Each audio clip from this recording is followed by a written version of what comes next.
رمضان المبارک اسلامی سال کا سب سے بابرکت مہینہ ہے، جس میں اللہ تعالیٰ کی رحمتیں، برکتیں اور مغفرت اپنے عروج پر ہوتی ہے۔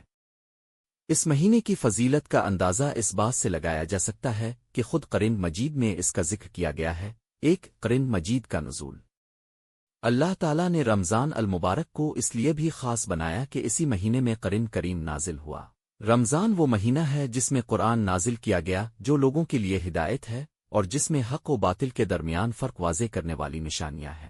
البقرہ 185۔ 2 شیطان کو جکڑ دیا جاتا ہے۔ نبی اکرم نے فرمایا، جب رمضان آتا ہے تو آسمان کے دروازے کھول دیے جاتے ہیں، جہنم کے دروازے بند کر دیے جاتے ہیں اور شیاطین کو جکڑ دیا جاتا ہے۔ صحیح بخاری 1899۔ 3 لیلۃ القدر کی فضیلت۔ یہ مہینہ شب قدر کا بھی حامل ہے، جو 1000 مہینوں سے زیادہ بہتر ہے۔ ہم نے اسے قرآن شب قدر میں نازل کیا۔ اور تمہیں کیا معلوم کہ شب قدر کیا ہے؟ شب قدر 1000 مہینوں سے بہتر ہے۔ القدر 1 3 4 روزے کا اجر اللہ کے ذمے۔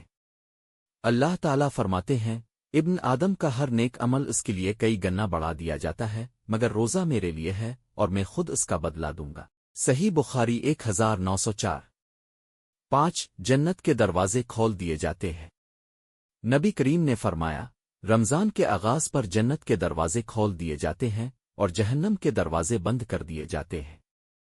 صحیح بخاری 1898۔ 6 دعا کی قبولیت۔ روزے دار کی دعا افطار کے وقت قبول ہوتی ہے، جیسا کہ حدیث میں آتا ہے، روزے دار کے لیے 2 خوشیاں ہیں، ایک افطار کے وقت اور دوسری اپنے رب سے ملاقات کے وقت۔ صحیح مسلم 1151۔ 7 صبر اور تقوی کی تربیت۔